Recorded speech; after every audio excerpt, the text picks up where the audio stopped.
তো বেগুন দিয়ে বেগুনি না খেয়ে আরও যে সবজি সহজলভ্য আছে সেটা দিয়ে খেলেই হয়, আমরা তাই খাই। মিষ্টি কুমড়া দিয়েও খুব ভালো বেগুনি না বানায়, মিষ্টি কুমড়া দিয়েও বেগুনি বানানো যায়, সেভাবে আমরা করি, সেভাবে করা যায়।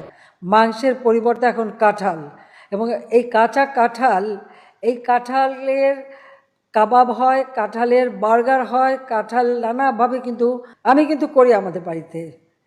কাঁঠালে কাবাব করি, মাংসের পরিবর্তে কাঁঠালটা দিয়ে আমরা ওই স্বামী কাবাব বানানো বা বার্গার বানানো, কারণ আমাদের এখন অনেকে ভেজিটেরিয়ান হয়ে গেছে। ডিম সিদ্ধ করে আপনি যদি জিপলগে করে ডিপেও রেখে দেন, ডিম ভালো থাকে অনেক দিন।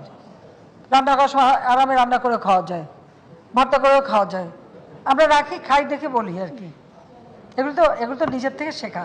এখন থেকে কাঁচামরিচ কিনে রোদে শুকায় রেখে দেন, বর্ষাকালে যখন দাম বাড়বে ওটা কিছু একটু পানিতে রাখলে কিন্তু আবার তাজা হয়ে যায়, আবার রান্না করে খাওয়া যায়। সহজ বুদ্ধি। অতিরিক্ত টমেটো হয়েছে, বলছে কি করব, আমরা রোদে শুকায় রেখে দেন।